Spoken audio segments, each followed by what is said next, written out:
पहली बात तो ये कि मूवीज में सीन्स को डिलीट क्यों किया जाता है। तो ऐसा है मुन्ना, जैसे बड़े बड़े शहरों में छोटी छोटी बातें होती है, वैसे ही बड़े बड़े फिल्मों में भी कई सारे एक्स्ट्रा सीन शूट कर लिए जाते हैं ताकि पोस्ट प्रोडक्शन में काम आ सके। इसके साथ ही एक्स्ट्रा शूट इसलिए भी किया जाता है कि एक्टर्स किसी भी फिल्म की कहानी को स्पॉइल ना कर सके। जैसे अपने पीटर पार्कर भैया, कई बार फिल्म को एडिट करते टाइम एक्स्ट्रा फुटेज की जरूरत पड़ जाती है, इसलिए भी कई बार डायरेक्टर्स एक्स्ट्रा सीन शूट कर लेते हैं। और बात यह है कि मूवीज के एक्स्ट्रा फुटेजेस को डिलीट क्यों किया जाता है। तो देखो भाई, कभी कभी तो अपने डायरेक्टर भैया भी इतने आर्टिस्टिक वे में चले जाते हैं कि कोई सेक्सी सीन इतना सेक्सी बन जाता है कि क्या बताएं। कोई एक्शन सीन इतना ब्रूटल हो जाता है कि PG-13 भी शर्मा जाए। इन सब में भी गलती तुम्हारी ही है। अरे तो ऑफेंड क्यों हो रहे हो? तुम्हारी का मतलब तुम नहीं, ऑडियंस से है, क्योंकि हमें ही तो चाहिए ना टेलर ब्रेकडाउन, टीजर ब्रेकडाउन, लोड़ा लसन, सारी पिक्चर की कहानी टेलर ब्रेकडाउन, टीजर ब्रेकडाउन में समझना है तुमको। इसलिए कई बार डायरेक्टर्स ट्रेलर्स में एक्स्ट्रा फुटेज डालकर थियोरेटिकल कट्स में उसको हटा दिया जाता है। चूतिया बनाया तुमको। चलो इन बातों को छोड़ो, अब चलते हैं हमारे डिलीटेड सीन्स के बारे में। आज हम बात करने वाले उन मार्वल के डिलीटेड सीन के बारे में। शायद ये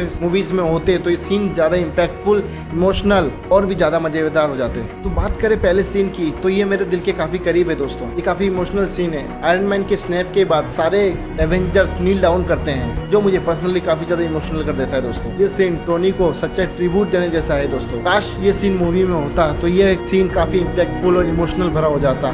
मुझे आज भी याद है जब मैं ये सीन देख रहा था तो लिटरली मेरे आंखों से आंसू आने लग गए थे दोस्तों। जब टोनी स्नैप करता है और अपनी आखिरी सांसें ले रहा होता है तो थैनोस को हराने की खुशी सडनली गायब हो जाती है, क्योंकि हम अपने सुपर हीरो को मरता हुआ देखते हैं दोस्तों। मेरे आंखों में तो लिटरली आंसू आ गए थे। जिस कैरेक्टर के कारण हमने मार्वल फिल्मों को देखना शुरू किया था, शायद वो अब पर्दे पे ना दिखे, यही सोचकर दिल थमसा गया था। आयरन मैन तो हमेशा ही हमारे दिलों में रहेगा दोस्तों। बात करते हैं अगले सीन की। आयरन मैन 2 के अल्टरनेट ओपनिंग सीन में टोनी प्लेडियम पॉइजनिंग की वजह से बार उल्टियां करने लगता है और प्लेन से भी कूदने से भी डरता है। इस सीन में जब पेपर पोर्ट से केस मांगता है तो पेपर पोर्ट हेलमेट को चूमते हुए बाहर फेंक देती है और टोनी को कूदने का इशारा करती है और टोनी कूद भी जाता है। ये भी सीन काफी ज्यादा इम्पैक्टफुल हो सकता था दोस्तों, ओपनिंग सीन, क्योंकि हमें टोनी के एक तरह से प्लेडियम के पॉइजनिंग को अच्छी तरह से इम्पैक्टफुल रूप से दिखाता है ये सीन, और ज्यादा रिलेटेबल भी बना देता है टोनी के दर्द के साथ। तुम्हें शायद एज ऑफ अल्ट्रॉन के इस कॉन्सेप्ट के बारे में बिल्कुल ही पता नहीं होगा। ओरिजिनली बैटल ऑफ स्कोविया में अल्ट्रॉन को एक मेगाट्रॉन में बदलना होता है और शायद ये फाइट और एपिक और ज्यादा इम्पैक्टफुल होती है दोस्तों। अब जिस सीन की बात करें दोस्तों, तो फाइनली आता है हमारे स्टार लॉर्ड की गर्लफ्रेंड गमोरा के बारे में। Guardian of the Galaxy volume 1 में गमोरा का एक न्यूड सीन भी था जो सिर्फ ट्रेलर में था दोस्तों,